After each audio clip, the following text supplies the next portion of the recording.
Elena Danaan is a former French archaeologist. She has had extraterrestrial contacts since childhood. She is the author of 4 best-selling books, and she has information about the Galactic Federation of Worlds and how they are involved in the Trump administration for disclosure of the extraterrestrial presence. You're listening to Exopolitics Today with Dr. Michael Salla, your source for the uncensored truth regarding the human, extraterrestrial, global, and political agenda. Click the like button and subscribe to this channel. And now, here's Dr. Michael Salla. Well, welcome, Elena, to Exopolitics Today. Thank you, Michael. I'm very happy to be here again. Wonderful to have you back on the show. I think it's a very momentous time we're in with this Trump administration that has been newly installed. And one of the things that was kind of like said at the end of the first Trump administration was this Professor Haim Eshed, who said that Trump was working with the Galactic Federation for disclosure, but the Galactic said that we weren't ready yet in terms of our technological development. So how does that carry over to this new Trump administration? What do you think is going to be a major priority for this new administration? Well, at the time Haim Eshed disclosed this information, the political scene was still unstable, and the timeline of events was still unstable, and it was proven that it was the case where the next election round was different. So the disclosure of technologies, what type of technologies are we talking about? We're talking about exotechnologies, retro-engineered technologies, and all sort of transport and devices that have been developed from this retro-engineering from alien spacecraft. These technologies have been used since the 1950s by different diverse programs. The disclosure is regarding the plan of the Galactic Federation is to happen progressively by reintroducing these technologies into the industries of different countries. Because disclosing these technologies suddenly would kind of disrupt the balance of the economy of the countries, and also it would be a shock.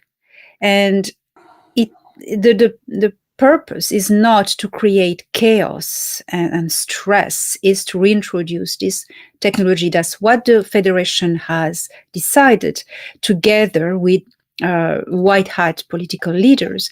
So this incoming Trump administration, from what I know, is going now to kickstart the implementation of these retro-engineered technologies that, in fact, have been used in secret programs since the 1950s. So it's going to be reintroduced progressively, but quite fast. Now, that's a picture of Thorhan Eregian, who's really your kind of principal contact with the Galactic Federation. So when did he first tell you about this plan to kind of like release these old technologies as though they were new technologies for this kind of like administration? Well, in January 2022, if I remember well, he was meeting the former Director General of NORAD, General Van Herk, to give him an updated plan of the disclosure of these technologies, as well as the extraterrestrial presence among us. So I knew at that time that there was a plan of disclosing these technologies already, that was in the process and that was going to be implemented quite rapidly. But it is only a few months ago, during the half of 2024 that he gave me more information about this. That it was decided, well, it wasn't a new information for him, it was part of the plan, but he said it has been decided, that these technologies are going to be reintroduced as alleged new technologies, that we have discovered new technologies, but in fact, it's going to take things that exist already, and make them look like it's new. This has a very important purpose. Also, it needs to follow the transition of the political events, as the deep state has still some power. The deep state is not going to collapse like this. It's collapsing. They're losing power at great speed, but they are still holding sectors of industries that if you bring new technologies, they can block them or get them destroyed, So that was in the idea of protecting these technologies, not to be blocked, destroyed, forbidden. With law, you can create very complicated sets of blockages on releasing technologies. So it's taking this transition as long as the deep state has still their hands on certain industries. But it's going to go faster and faster, as I was told. That means the deep state is going to recede, So that's why. Well, there was this amazing story in the Britain's Daily Telegraph where they talk about this flying Uber, and this flying Uber is something that you could actually order, that this will be a personal craft, and it looks very much like a flying saucer. So is this kind of like, and we do have an image of that, so Jazz, if you can put up number 2, that image shows what looks like a flying saucer, but it's somehow powered by some kind of internal mechanism. So, yeah, is this an example of what Thorhan was talking about? Exactly. And I was delighted to see this in the news. It was quite surreal, but real. And I say, hey, here we go. It has started already. I read the article and I looked into it, and oh my goodness, it's described as a UFO-like electric flying vehicle, electric flying, but when you read the description and what it is about anti-gravity and how this anti-gravity is working. They describe it perfectly. And by the way, it's been created by a former engineer from Tesla. Elon Musk is behind everything. That's something we can talk about. It uses spheres that are creating an magnetic anti-gravity effect. And these spheres, 6, I think, maybe I'm wrong, I don't remember, I think something like 6, they are around in the periphery inside in the periphery on the edges of this UFO-like. And that hit me because this is exactly the technology that you can find in some extraterrestrial scout ships, exactly these spheres. Usually they have a toroid, a ring that runs on the lower level of the ship. But these spheres really remind us, I know alien spaceships like that, but they remind us of the Honnebu, the German Honnebu, with their 3 spheres. It's exactly the same construct, the same technology. That is the release of this technology with these anti-gravity spheres. What are they made of? There is a toroid inside, double toroid, which is made of horizontal dynamic toroid and vertical dynamic toroid, 1 in 1, but in one, the fluid, which is usually mercury, it can be something else, but usually mercury, runs in like this, and the other like this, and it creates a torsion field. And that's what these spheres are. Torsion fields, what it does, it cancels the mass of everything of the structure in which it is included. So I find that very interesting. I disclosed this technology in 2021 as well. And something interesting in this article, Michael, is that it says that it can send impulses in these spheres, electrical impulses, to direct the UFO-like vehicle suddenly in any direction. Oh my goodness, this is the flux liner. The flux liner. So it's exactly like the flux liner. What it is, it's cut like a cake, with segments, and you send electric pulses in the segments, and you navigate the ships like this. This is wonderful. It has started, and that's just the beginning. Yes. Now, in your book, We Will Never Let You Down, that you wrote and published in 2021, I mean, you described a galactic federation of world scoutcraft in that book that looks very similar. I mean, it has these. I mean, you can explain the rotating spheres inside of it. Now, just as we show that, I wanted to get you to maybe speculate what kind of speed would the rotation of the spheres be? Because I know reading about the TR3B1 that the torsion field effect started to manifest itself when a plasma ring started to flow around at 60,000 revolutions per minute. So is that what's happening in these spheres as they're rotating? Can you explain? Yeah, so I do not know the number of the speed of the rotation of these spheres, but what I know is that there are magnets at the start that induce a magnetic current in one of the toroids that is going to create as a reaction a dynamics in the other toroid that are at perpendicular directions. And this creates what we call the torsion field. It's an electromagnetic field that cancels the mass. And when it spins faster and faster, it's going to create an ionization around the ship, a field, a torsion field around the ship.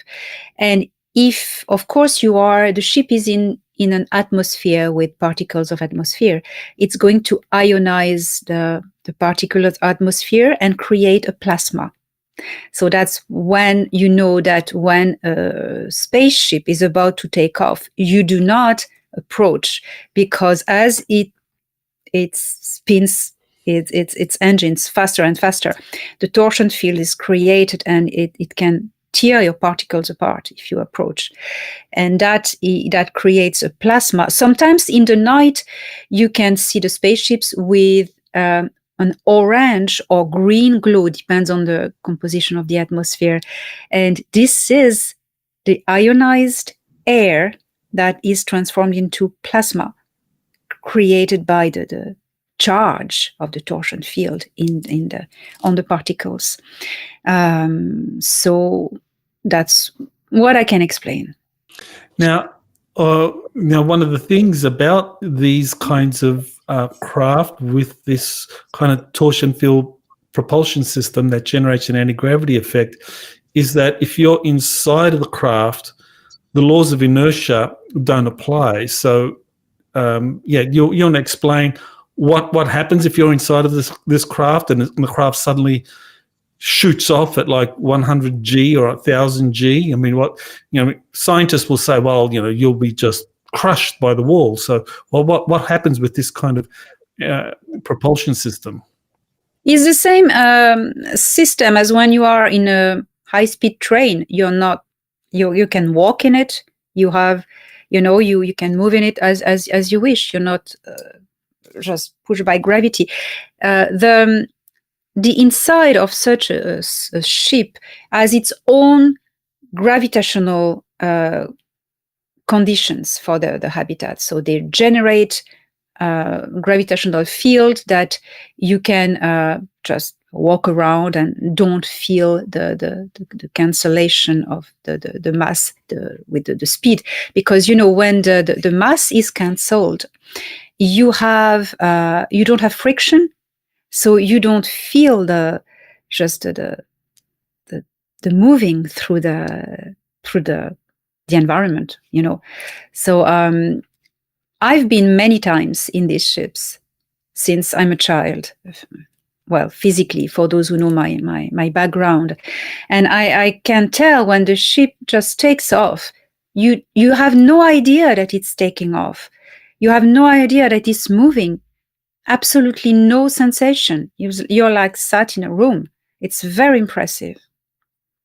Okay, great. Well, that explains what happens with the kind of laws of inertia when this kind of anti-gravity torsion field effect is generated, that the laws of inertia don't apply. All right, well, let's move on to these mystery drones that have been seen all over the United States, also in England. They seem to be appearing close to military bases and airports, and people are speculating all about them, what they are. But you did a presentation recently where you discussed the drones belonging to different organizations. So, the first one was the Galactic Confederation. So, you want to tell us what are these Galactic Federation orbs? So this is part of the whole plan of disclosure from our Star Nation friends. They have split this plan of disclosure in two parts. The Earth Alliance is disclosing the retro-engineered technologies. When I say the Earth Alliance, I could say the White Hats as well. And the ETs do show the ET presence. So they have decided to make the public accustomed to the existence of civilized extraterrestrial cultures. And they do so by showing more ships in the sky. But there's a lot of things in these skies, There are also retro-engineered, Earth-made ships as well. So what they do, they came up with a plan, is to show orbs. What they call themselves drones. They call themselves drones, not orbs. The Intergalactic Confederation and the Galactic Federation of Worlds, or of planets, you hear it as the same translation, they have different crafts that they are displaying in the skies of Earth.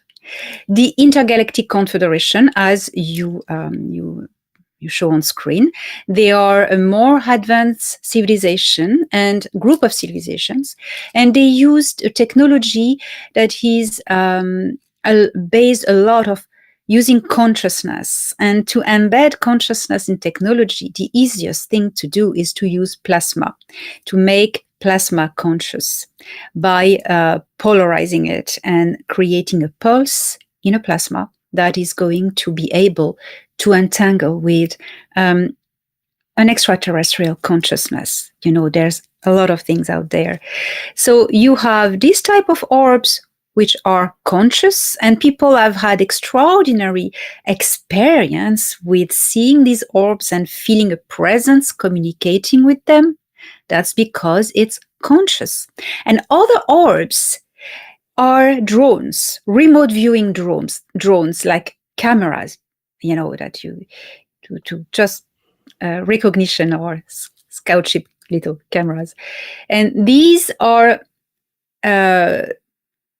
filming and taking information and calculation and studying all sort of things and sending the data by a quantum way of communicating, teleporting the data from the plasma to a technology that can be on a ship in orbit of Earth or in an underground base, for instance, or anywhere else. So these are these plasma orbs. And there was a French contactee, Robert Lortal, who spent a year in the base of the Intergalactic Confederation in the Himalayas, who saw these orbs a lot because these orbs were visiting the farm of his parents in south of France.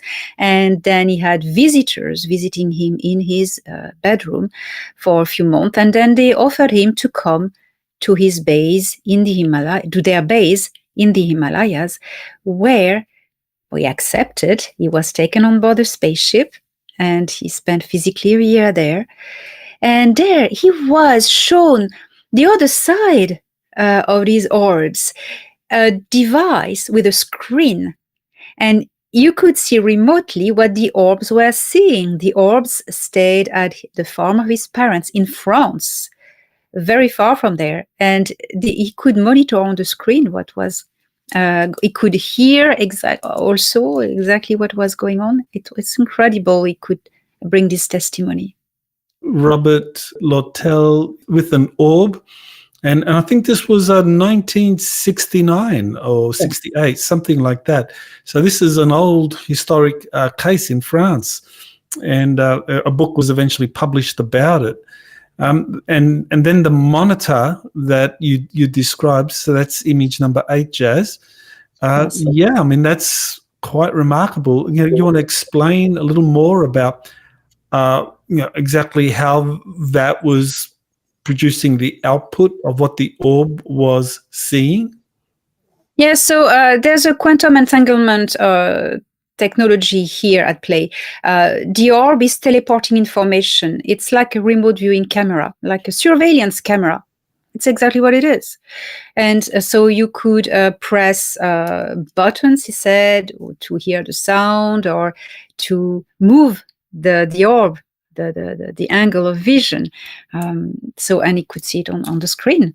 And he was very impressed with that. Yeah, because I think he was only, 18 or 19 when he went to the Himalayas to spend a year at this extraterrestrial base. And as I recall, the Intergalactic Confederation, or the ETs that took him there for that time, they create, I think, a clone, right? There was a cloned version of him at his home so that they could see what was going on. Yeah. Yes, and they got him for his genetic material, because these ETs, as he described them, were populating worlds with human genome, and they were calling themselves Intergalactic Confederation. They were tall white people, humans, and they were under the management of Danaan. This was in 1969. And this blows our mind, because this is the information that transpired through the communication of Phyllis Schlemmer, and also the contact I had with them also. So it's very interesting. Mm-hmm. Okay, so those Intergalactic Federation orbs are plasma orbs. Yes. With all of these properties that you were describing, and then you describe the Galactic Federation of Worlds orbs as being kind of metallic. That they're very different. So you want to explain that? Yes, the Galactic Federation of this galaxy, it's a small federation compared to the Intergalactic Confederation that gathers many galaxies. So these ones use a Galactic Federation of Worlds use mainly metallic technology.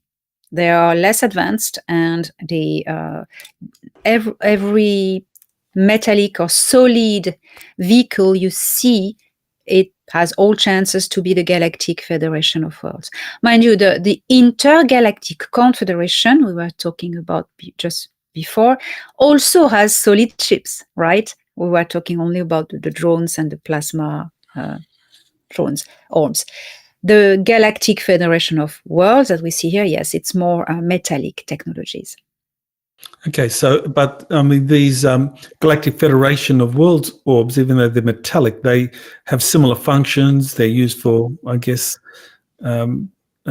surveillance, monitoring? Yes, same functions. Yes. When I say metallic, they can appear metallic looking, but it's not exactly metal. You know what I mean? Mhm. The construct the material is a very special material that is half alive, animated with AI. It's very reactive to the environment. Smooth when you touch it. I've come across a few experiences, and JP is one of them, that says that he has seen orbs appear in his home and that they have transported him to different places. So would that be like one of the plasma orbs of the Intergalactic Confederation, or would that be one of these orbs from the Galactic Federation? Can be both, because these orbs can also be used to all sorts of things. They can, of course, teleport people. I would be more inclined to believe it is the more advanced ones, the Intergalactic Confederation, because of the technology, but also because following the accounts of the missions of JP and reading your books, Michael, it is clear to me that the Nordic Sea is in contact with may well be the people from the Intergalactic Confederation. Oh, interesting. Okay, or at least connected with them in some Yes. important way. Yeah. Okay, so next, you took this photo of an orb object following your plane, and that was, and I guess you realized or were told that it was a Galactic Federation. Yes, you see it on the middle of the photo on the right. You see a little black dot, and there's another one I gave you that is I zoomed in, but it was taken from the window of the plane. That's it. I zoomed in. It was following the plane at great speed, and then it stopped, and the plane went on. It was above Germany. Yes, last October. Interesting. Yes. So this is an orb that belongs to the Galactic Federation, metallic, and Thorhan told you that we're monitoring you? Yes, I often have either orbs or drones or extraterrestrial drones, or ships who follow me when I travel, and I'm always looking at the window, and this is one of them. And I contacted Thorhan and say, yes, it's one of our orbs, one of our drones. Yes. Great. And it was really round, and you could see the reflection of the sun on it. It's metallic, yes, metallic looking. Yeah, difficult. The photo through the window of the plane is not always, clean and anyway. Okay. So you could see that orb. Was there any way you could you sense it? Could you feel it in any way? Was it transmitting any kind of energy, or was it just doing its surveillance and that's it? I didn't feel a bond with it, but at that moment I felt compelled to take my attention off my book and look by the window, and I saw it. It was interesting. Very interesting. Okay, so now let's move on to the government or military orbs. So, yeah, exactly. What kind of technologies are these using? These are classical drones, Earth-made drones. It's the very enhanced version of the drones we know, but it's used by the military, and you can really see the difference. First, they're noisy.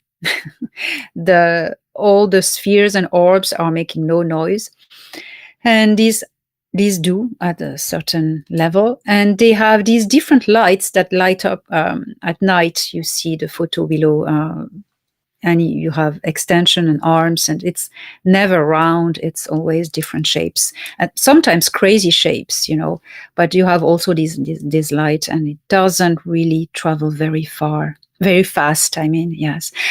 Yeah. Okay, so we're kind of familiar with these kinds of drones that many people have seen, or you can actually buy some of these, commercial drones. Now, the ones that are operating near the military bases, they seem to have some kind of stealth technology, some kind of ability to evade the kind of like sophisticated radar jamming frequencies that the military uses to take down drones. So yeah, this has led to a lot of people questioning exactly, what are they?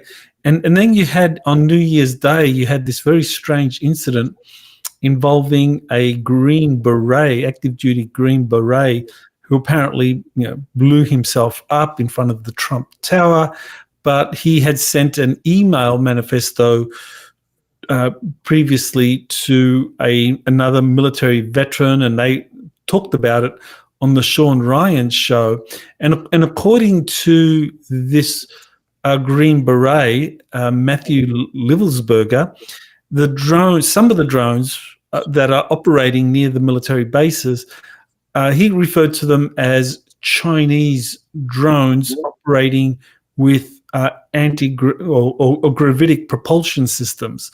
So that kind of raises and I know Stephen Greer, he also talked about this and made it clear that these were drones that were actually controlled by the deep state using their Chinese assets. So it wasn't the Chinese government behind some of these drones that were coming in off the Atlantic Ocean from a submarine there. It was this renegade deep state Chinese element that was doing this. So yeah, now I'd like to get your comments about that and why you think that is part of the show. Well, first you have to ask the question, why they are not taken down, especially by the military base. Mind you, with NORAD and with all the technology, the defense systems and protocols in the US, do you think that they would just let foreign drones just fly by even military base without doing anything? Why aren't they shooting them down? It's because it's theirs, Michael. It's the military, it's part of the plan, and they have orders not to shoot at them. So what I know, okay, with this disclosure of ET drones, alien presence, of course they knew there was going to be a reaction from the deep state.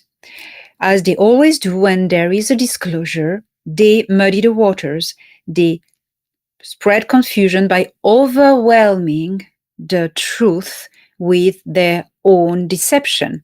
They have done that on many levels all the time.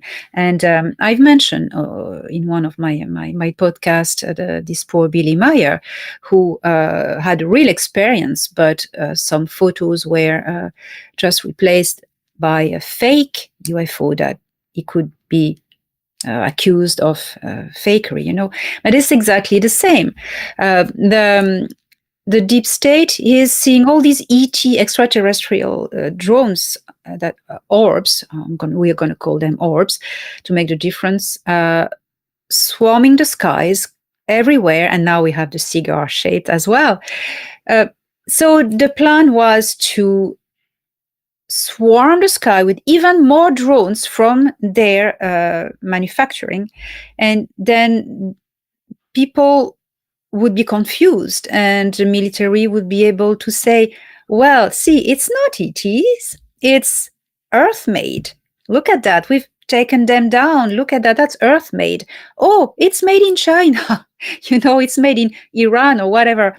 They can exactly pretend it's, copy a technology that exists in China, for instance, and accuse the Chinese. So take this opportunity to serve their different agendas. You know that they want to start a third world war for a while. They are trying hard. So that's an opportunity. Hey, why wouldn't we take it? This is what I think is happening. It's happening. Okay.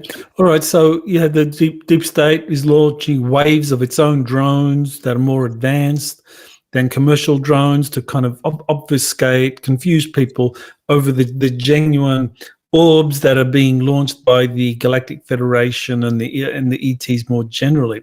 Now, JP was taken on a mission fairly recently where he says he saw these Earth Alliance, pardon me, these Earth Alliance ships that were cigar-shaped, that were about 50 meters long, and that they are going to be launched very soon, and people are going to see more and more of these cigar-shaped ships, and they're going to be a prelude to the even bigger craft belonging to the Federation, the Intergalactic Confederation, and Space Ark. So you want to talk to that? Yes. Well, as your audience just saw the little image of the Galactic Federation of Worlds drones, you have first the spheres, then the cigar shapes, then the flying saucer shapes. This one, that's the order of disclosure.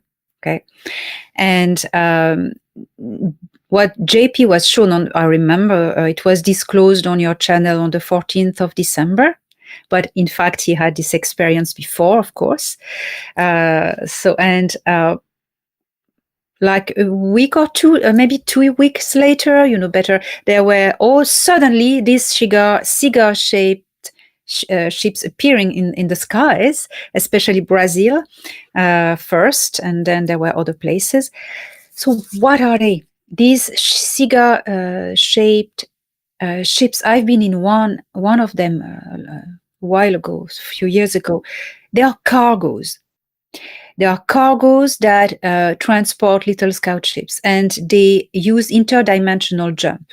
They're not traveling linear. They use like a kind of a portal that they create themselves. They teleport to distant locations. The scout ships will enter on one side and go out on the other side. And inside it's like a big hangar. It's very, very empty. You have the habitat and all the rooms on the top level under the ceiling, and all the bottom is the technical area where you can repair ships or all kind of technical devices. I don't know what it was about. And you can see ships arriving one side, landing on platforms. It's like a long terrace, and then on the other side there's a launching pad, and they can just go out the other side. These cargo ships were given to the people of Earth by extraterrestrials from the Pleiades. That's where they were made. So that's a very, very common technology in the Pleiades. And these were given to Earth. It's very interesting, to both sides of the story. They were given, these ones are the ones that were offered by the Galactic Federation of Worlds to the US Navy. And you have other cargoes that were also given to Earth, but to the Nazis, by people from the Pleiades also, but from a star system that is Alcyone. And they were Nordic type beings, and they worked with reptilians, Sika reptilians or Alpha Draconians as we know them, who worked with the Nazi closely at building the Fourth Reich, and about all their presence in Antarctica. So these were also given the other side of the story. The one we see on screen, I don't know where it was taken. It can be either side, but it's difficult to say because it's the same technology. So, but the ones we are seeing now, for sure, it's the good side, because all the regressive ETs have been kicked out. So all the ships we see in the sky that are extraterrestrial origin, at least as a technology, are positive. Now, that's a very important principle that you just described, how the Pleiadians, that they approach a planet like the Earth, which has competing nations. They do it in a way to maintain the balance. And so, of course, during the Second World War, it was the Allies, they got some craft, and the Nazis got some craft. Now, in this kind of post-war era, I believe it first started off that the Soviet Union got Kraft.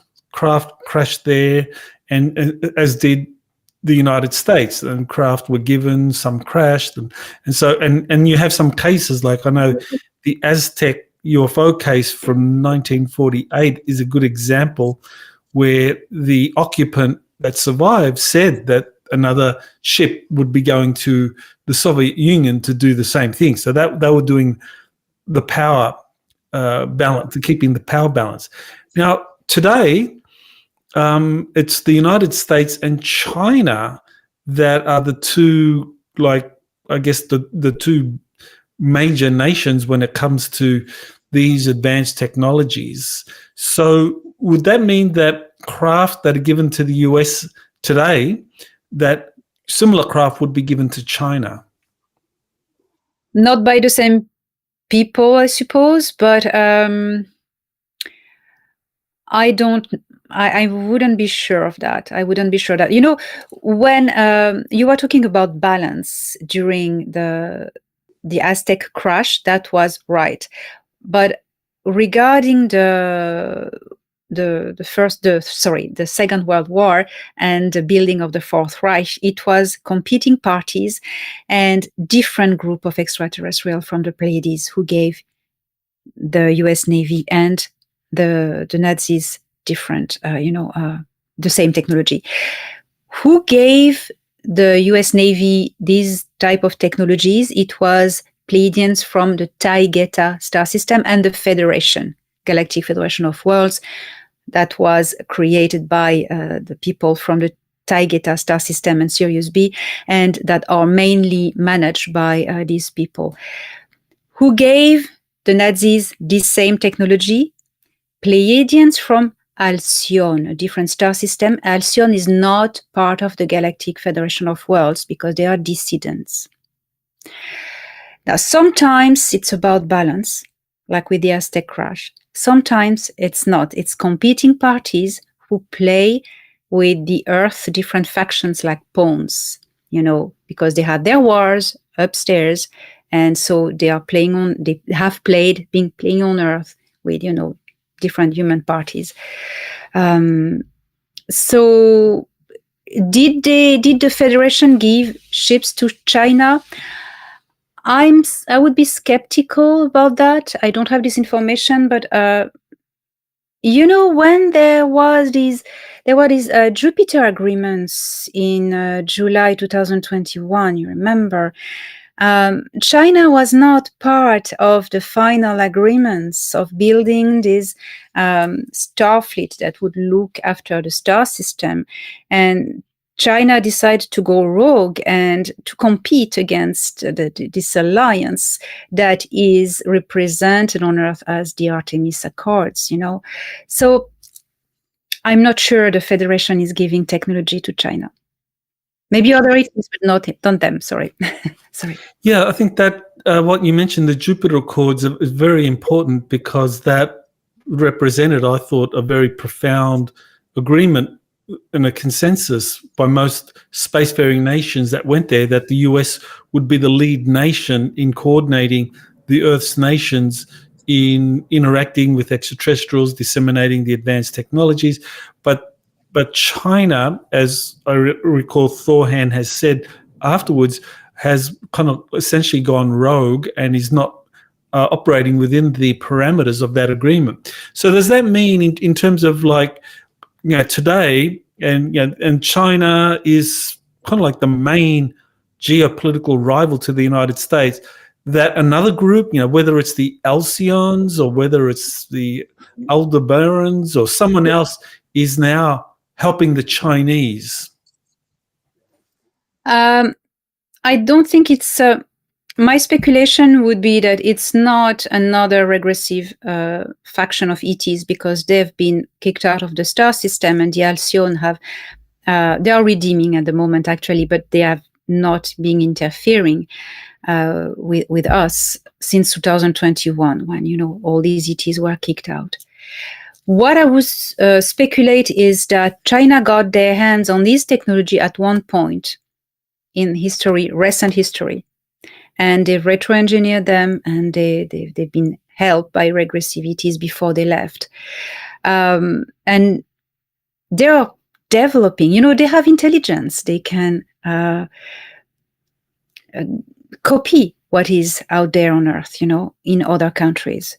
They can really copy. And so I'm sure it's not given by regressivities or other factors. Okay, so that would leave then kind of like the deep state and kind of like the corporations that are still aligned with the deep state that are working closely with the Chinese. Yes, that's it. Exactly what I mean. Okay, that's a big concern then, because China is such a powerful nation, and it's such a big industrial manufacturing base. Even now, China's conventional navy is bigger than the US Navy, and they're saying that the Chinese Air Force will soon be bigger than the US Air Force. So you wonder if something similar is going to happen in space. Well, after my contact, Thorhan, he was saying that China will compete. They will go full beam competing against the Artemis Accord and this new Starfleet, how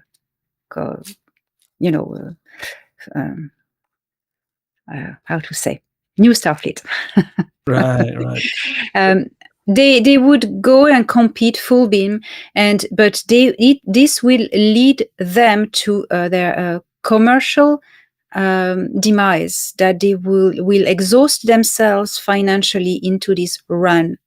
And that's how he sees this happening. And because in the side of the Artemis and kind of new Starfleet coalition of countries, space programs, it's going to get bigger and bigger and bigger, not forgetting that they are allied with the Galactic Federation of Worlds and that they have also used advanced technologies since decades in the secret space programs as well, So there's a lot of technologies, a lot of resources on the side of the Artemis side.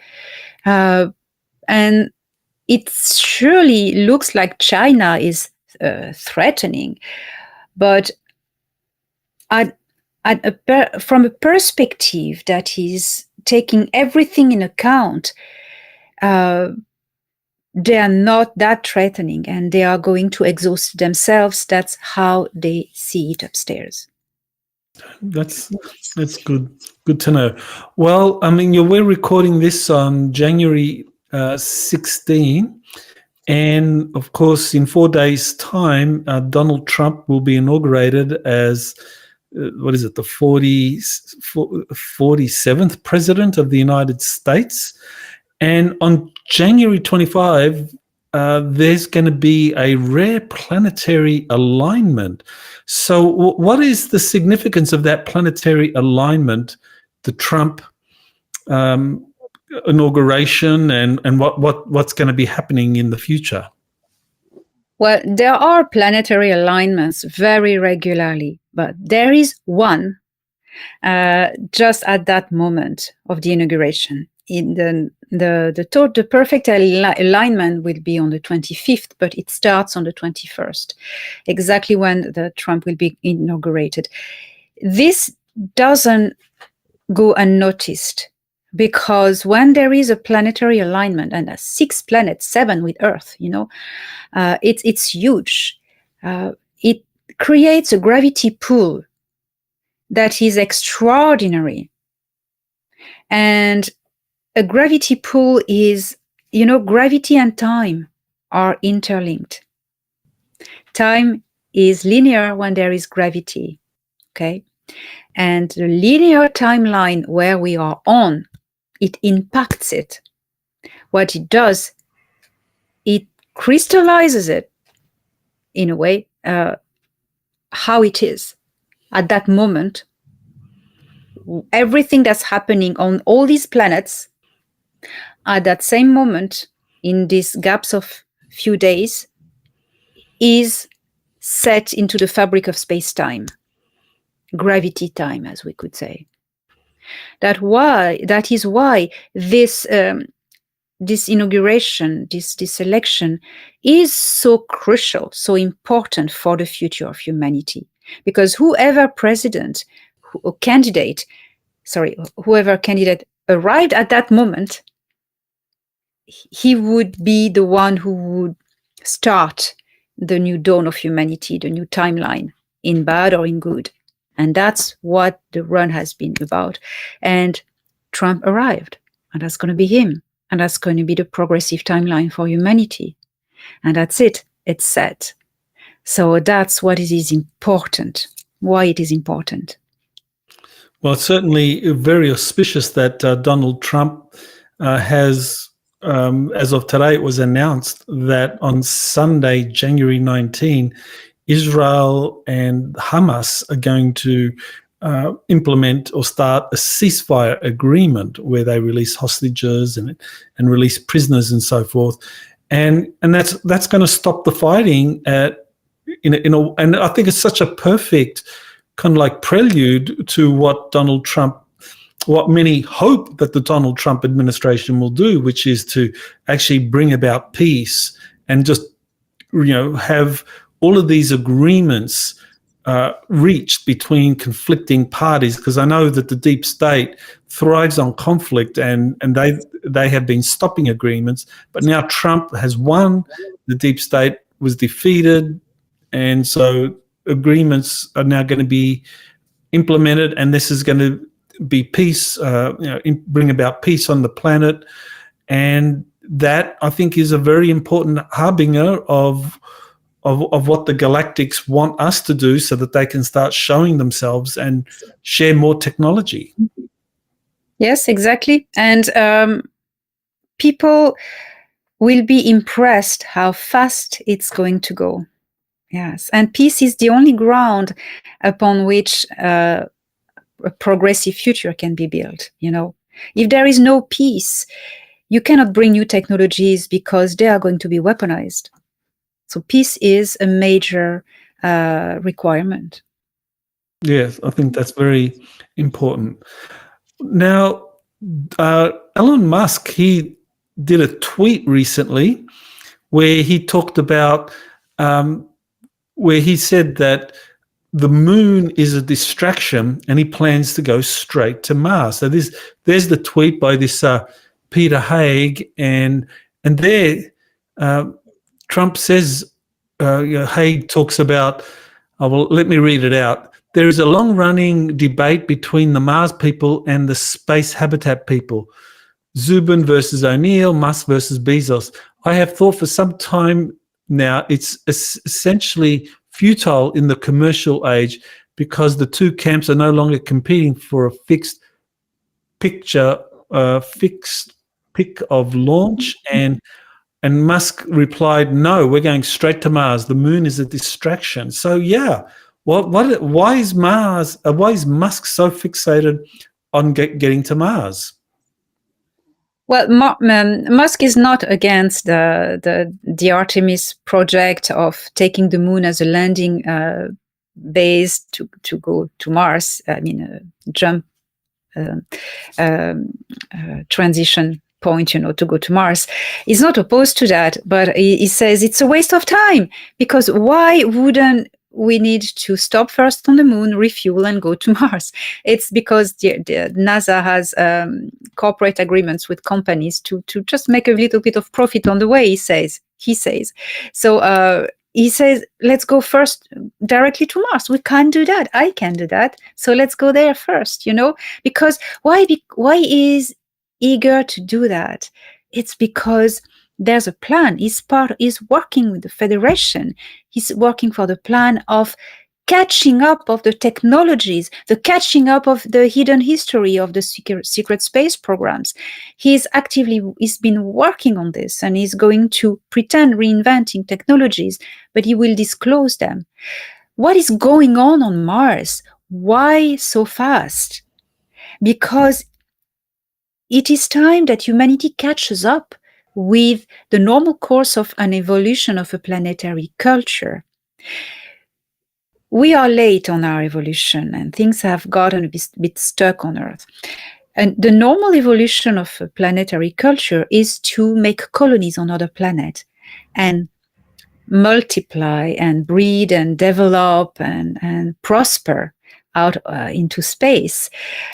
So Mars is the first step. So we've been that has been taken away from us, and now Elon Musk is doing the catching up. On Mars, there are colonies of extraterrestrials that have moved in since Mars was liberated in 2021 from the Alpha Draconians, Dark Fleet, and the Greys as well, but most of the Alpha Draconian and Dark Fleet.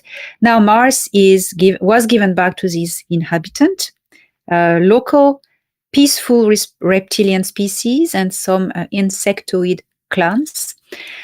But also there are colonies in cooperation with these locals who have settled and created biodomes and started terraforming Mars to give it back its ancient atmosphere and make it habitable and breathable again.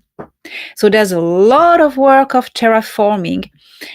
This famous earthquake that I had announced a few years ago, it's part of 2 years ago, I think it's part of this big terraforming. And these ETs are preparing soil. That's an information I just got recently from Thorhan's brother who works on Mars.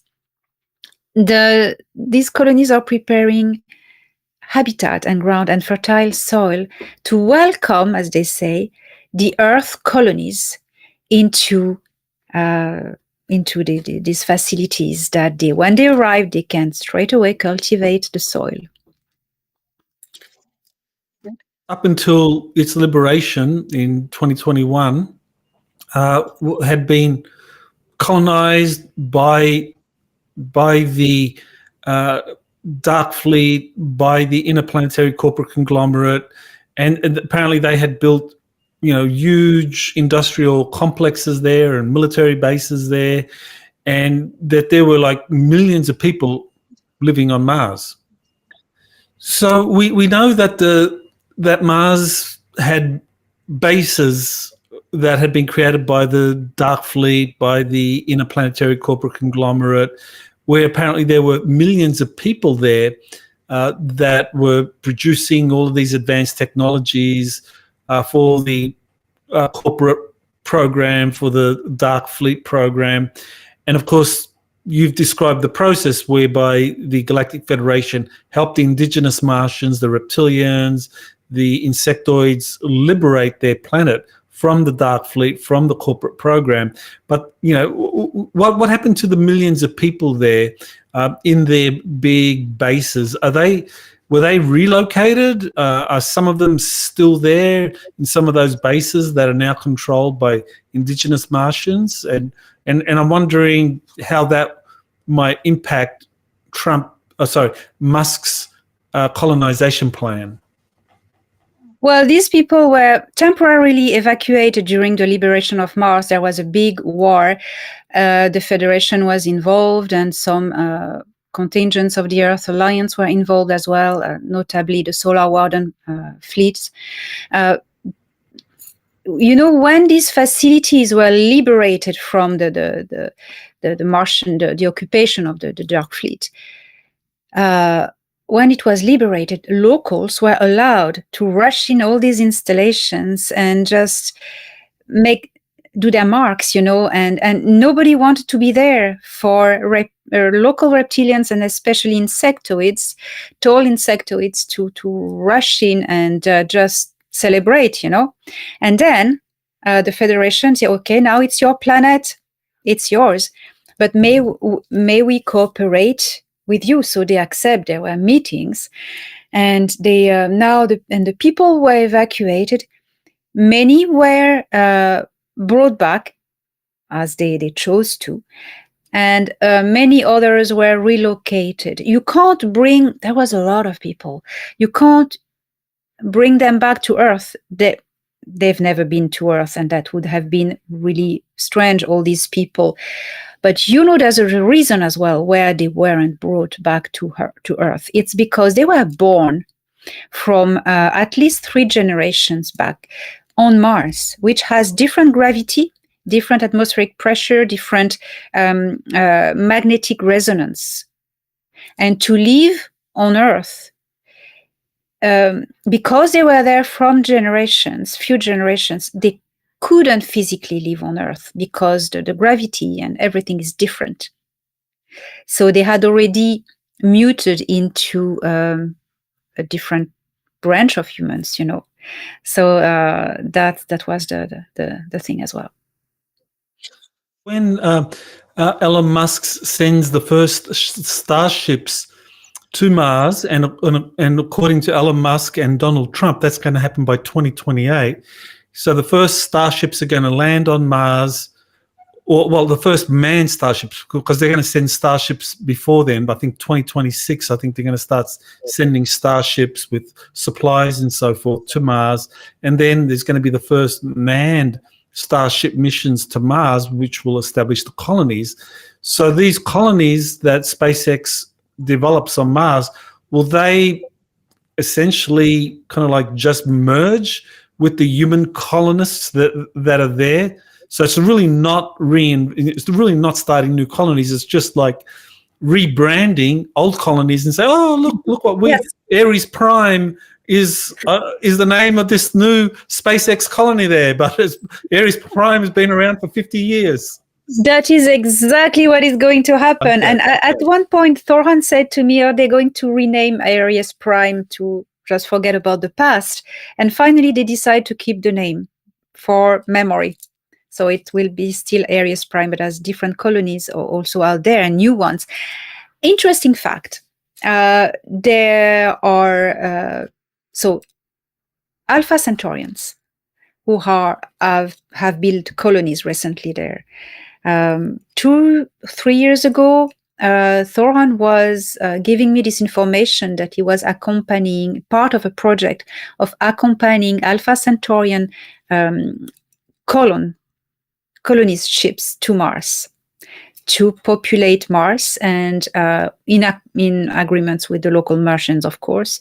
It's a big planet, so there's a lot of room there, and build these biodomes and start terraforming the planet. Interesting fact, they are Alpha Centaurians. When I met in 2020 this Alpha Centaurian lady who told me about Elon Musk about to play a great role in the future of humanity, she was from the Alpha Centaurian systems, and she said to me, because he is one of us. So that was something that I never forget. And still Alpha Centaurians on Mars. You know what I mean? It's no coincidence. Okay, so that means that Musk's rush to get to Mars is really driven by his knowledge, whether it's conscious or unconscious, that the Alpha Centaurians, I mean, his starseed lineage, are already building bases there. And so if they get to Mars, then what SpaceX is going to be doing on Mars is going to kind of like merge or complement what the Alpha Centaurians are doing there. Yes, exactly. Interesting. That is fascinating. Well, there's another aspect about Elon Musk's plans that has a lot of people very, very worried, and that is Neuralink. And recently there was a story about a third patient just getting the Neuralink implant, and this again was a person that was very sick and or physically incapacitated. So they would be able to communicate electronically or telepathically with a computer and technology, and that was part of the justification for why Neuralink is a good thing. And according to this story, that in 2025 it's going to expand to 20 to 30 people, presumably again people who are incapacitated. But at some point, healthy humans are going to start having these Neuralink brain implants. And according to Elon Musk, people who go down that path of having Neuralink and these kind of like technological implants, that's going to help them defeat AI in the future. So, and of course, some people have criticized this and say, well, Neuralink is AI, so how can you get AI to defeat AI? But of course, I think Neuralink is not AI, it's something else. So you want to bring clarity to all of that? Yes. So Elon Musk is known to have warned people of the dangers of AI for a long time now. So what the technology that he develops, it's not AI. What is AI? It's artificial intelligence. It's a computerized program that's been so far that it starts to make decisions by itself. That's not what these devices are. They are a technology that is has a program to make a blind man see, or make a disabled person walk, or all those kind of things. And it's just a device. It's a it can be a medical device. It can be a communication device. I have one in my skull, put by extraterrestrials. It's a communication device. I switch it on and off like a walkie-talkie.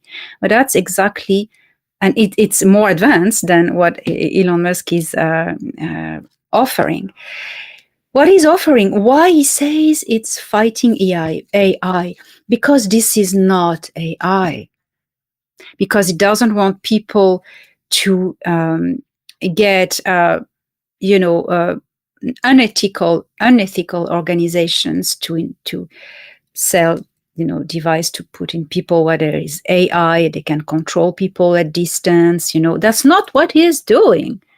It's not devices that will allow people to be remote control. That is not AI. It is technology that is just a different tool. It looks like AI, but not conscious AI. It's not the same thing. So it is a very hot topic, because I bring my perspective to because I'm in contact with more advanced civilizations and technologies, and I benefit of it. I use these technologies to communicate, and there is no program in the device I have in my body that there's no programming. It's just a communicator, a teleporter of information, and that people are not accustomed to these technologies yet. There's a lot of confusion, of course, but that's what the deep state does, confusion. There are all these med beds that are going to be in the process of being implemented, but it's not going to be accessible like this for everyone. It's going to follow a long process. First, the more severe diseases, first the veterans, then the kids, then severe diseases, then etc. And someone who just had problem on his leg, he can't walk. Maybe he'll have to wait a long time. Maybe he will want to try Elon Musk technology. You never know. That's a choice. People will have the choice to try whatever they want. That's what Elon Musk has ethics, believe me. That's not the case of the people who criticize him, the big organization who criticize him. Why? Because they know he's a danger for them, because he's bringing a progressive future. And he's on the side of humanity. He's always been. So, even AI, in the wrong hands, it can be really disastrous. But in the right hand, the technology I see when I'm on board a ship, I see pilots having a brain implant to pilot their ships, and it's a very secure way of communicating with the intelligence, with the AI of the ship, it's like a communicator with another intelligence. There are so many different types and levels of these implanted technology. Thorhan has one in his arm. It's a holographic sheet that is put in under his skin. It's big like this, long like this, and he allows him, when he scans his wrist, sometimes to buy goods. I saw him do that. But that's, because he's in the Federation, he's in the army, and that's what they do. It's a requirement. You need to have that. but it's by choice. What Elon Musk suggests, I mean, it's not forced. It's just, if you want it, you get it. If you don't want it, you don't get it. If you can cure yourself with natural medicine or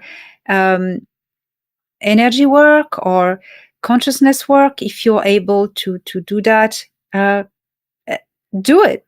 You have the choice. We will always have the choice. There's different forms of artificial intelligence. Some can be more benign, be used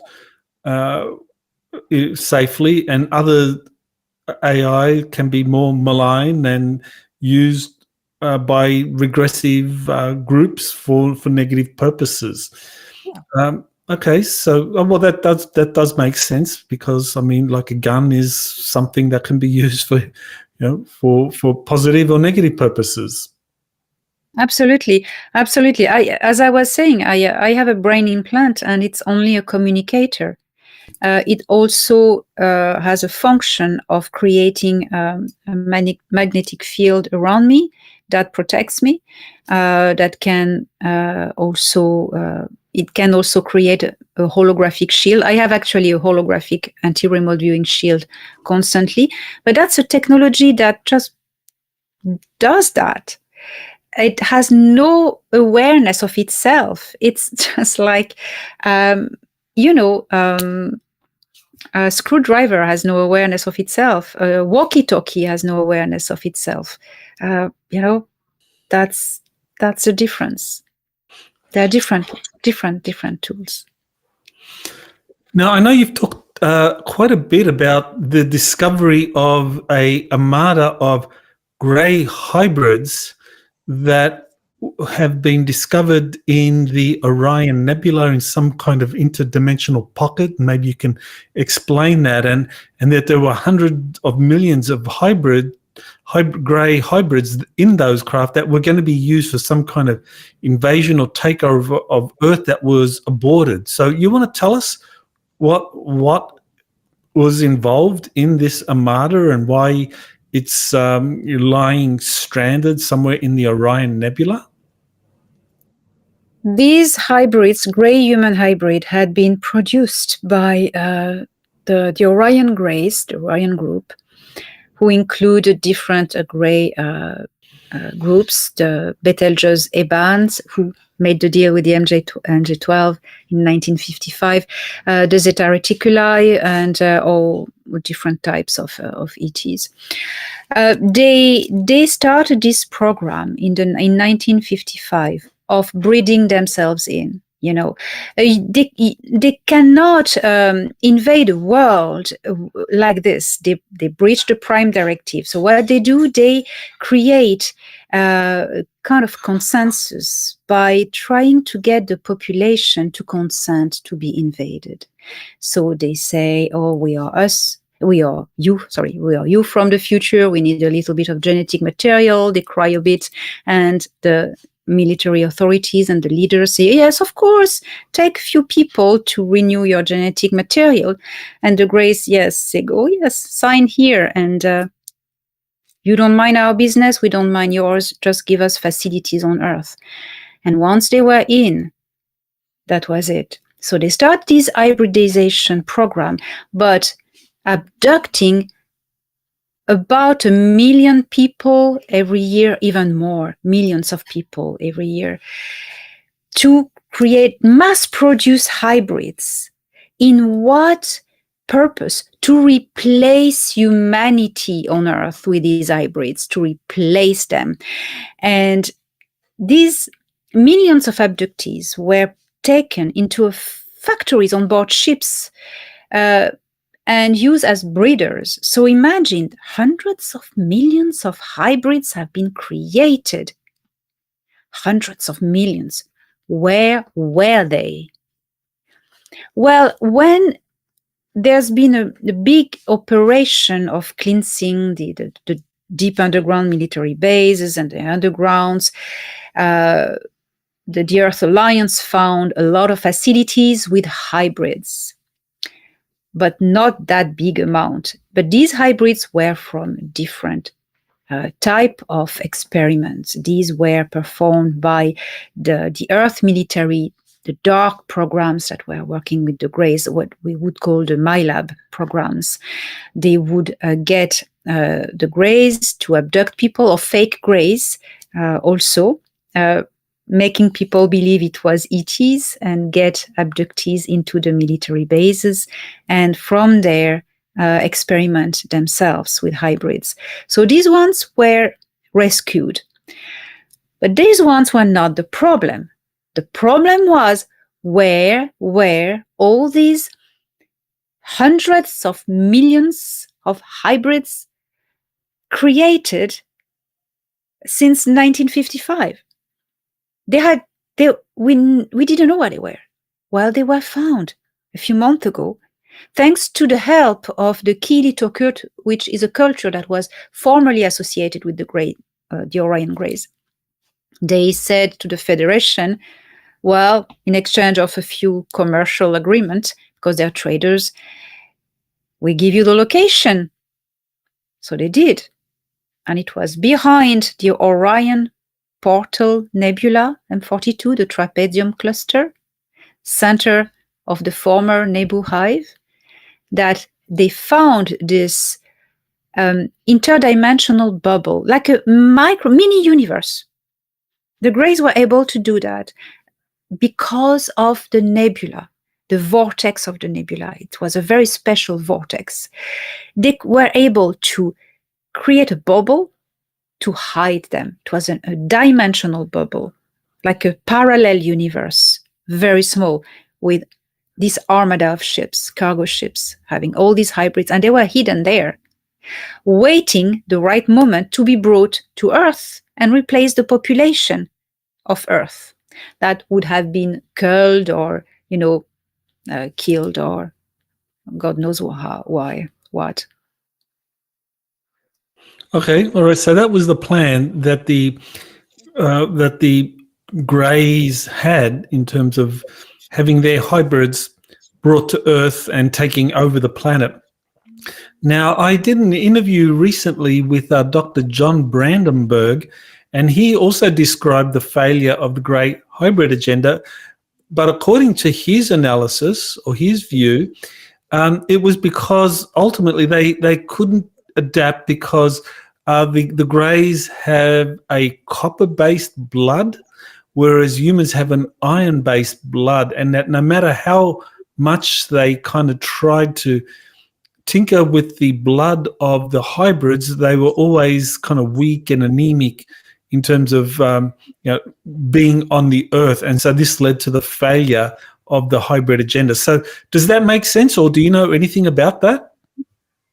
What I know is I would agree with him that they have struggled a lot in the hybridization program. That's why it's been going on for so long, and they've tried a lot, and they've created so many hybrids. They've always been trying to crack the genetic code of humans, and it was very difficult for them. So that's why you find all different shapes and appearances of hybrids. Sometimes they have big heads, small eyes, big eyes. They've been experimenting a lot. That's why they were abducting also so many people as well. These hybrids that were found were bodies without a consciousness. So they were actually operational bodies. But nobody knew they were there until a few months ago. So even this person couldn't know either. I didn't know. Nobody knew. That they had managed to come out with these bodies that were ready to be interfaced with the Grey hive, which was dismantled, so didn't happen. So that's my my knowledge of the story, which in a way correlates in a way, if you want. I thought that was a very interesting correlation, because Dr. Brandenburg, he has his own information sources, and I thought it was very interesting that he'd reached a similar conclusion to yours, or what you were told, that matched what he discovered through his own independent research. Well, my last question is really this: the Jupiter hub. What's the latest on that? When will that be ready for use, and when will we in the general public hop on our Uber flying saucer taxis and take a ride up to the hub? Well, great you mentioned the Uber the taxi, because if it really uses mass cancellation, we can go into space with it, if it's a proper UFO, like as we say, we could go there. It will take time because also these little UFO, they need to be equipped with warp drive, and because Jupiter is quite far. So, but you never know. These technologies are being disclosed so fast. What is the Jupiter Hub? Well, it's something that's been created, started to be built 2 years ago by the Intergalactic Confederation, who have a fleet in the orbit of Jupiter. Not a lot of ships left now. They've mostly moved to the outer edge of the star system. So after the Oort cloud, still looking after the star system. They're not gone. They're just a little bit further, but they have left some ships in the vicinity of Jupiter. And they've helped the Earth Alliance build this hub. And they've given one of their motherships that we can see in this reconstitution here in the center, a white flying saucer shape. So they thought it would be great to gift the people of this star system of this commercial hub. It is located near the Stargate behind Jupiter, this vortex, interdimensional vortex. It's a natural occurrence that is locked in the gravitational field of Jupiter. And this hub welcomes people coming through this vortex that are really vetted, really vetted by and the Earth Alliance, and a military presence that is on Jupiter, that is the Ashtar command station. So that's interesting too. And this hub is going to be, yes, a place of meetings, of reunions, of leisure, shopping, you never know what, but all ethical, very well regulated, no slave trade, no weapon trade. So it sounds very similar to the Deep Space Nine that Gene Roddenberry inspired, and of course that was a very famous series. So yeah, was Gene Roddenberry and the script writers of that series kind of like helped by the Galactic Federation to envisage this kind of future? Yes, I think so. Star Trek is a disclosure, and the original series as well as Deep Space Nine, and both were written by Gene Roddenberry, if I remember well, who got first-hand knowledge from two sources. Phyllis Schlemmer channeling of the Nine. I know I'm against channeling, but this one was really well done with a Faraday cage. It was really a real scientific experiment, and contact with the Galactic Federation of Worlds gave him all this information about the Federation. Incredible. I started again to watch the original series, and with stepping back after all what I have lived in my life and all the technologies I've been confronted to, they talk about technologies that we just learn how to rediscover now, plasma compression, torsion field, dilithium crystals. That's amazing. It's incredible. They talk Mercury engine and toroids. All these technologies, they were trying to disclose it to humanity already. Yes, it is amazing, and I think sci-fi writers, I think many of them are kind of overlighted or inspired by extraterrestrials feeding them information about a future that is coming, and of course they write about it. These books become popular, and all of a sudden that future gets manifested in the civilization. So I think that's really a fascinating process.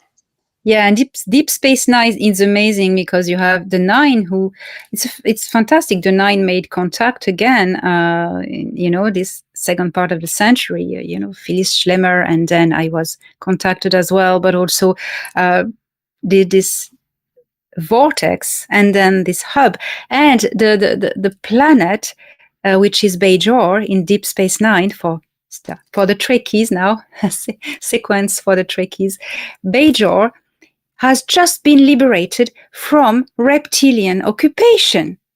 Oh my God, that's Earth. And they are in a probation period to join membership with the Federation, which we are as well here now. This is just great. Yeah, I had the same feeling when I watched Deep Space Nine. It was like, oh, Bajor is like just a metaphor for the Earth. We are going through the same situation. It really is amazing. Yeah, and you have the spiritual, religious transition. Everything is mentioned. It's fantastic. It is. Well, so Elena, people that want to know, I know you have a webinar series and you have a weekly Star Nations news series. So can you talk about those and where people can go to watch or sign up? Well, I have a website, elenadanaan.org, where everything is centralized there. You find my webinars, my books, everything you want to find about me. Then, yes, I do these webinars on Crowdcast once a month. It's Q&As in the moment. So the next one is 23rd of February. And I do weekly Star Nation News, which is me sharing information I get from my contacts in the Star Nations every Monday on my YouTube channel. Wonderful. Well, I want to thank you so much for sharing all this really amazing intel, and I look forward to your next webinar and the next Star Nations news, and I look forward to doing another interview with you in a couple of months. Thank you, Michael. Thank you. Aloha. You have been listening to Exopolitics Today with Dr. Michael Salla. Please remember to like, share, and subscribe to this channel. Join or start a conversation in the comments. Take the time to explore the vast library of best-selling books, webinars, and podcasts by Dr. Salla. Visit exopoliticstoday.com.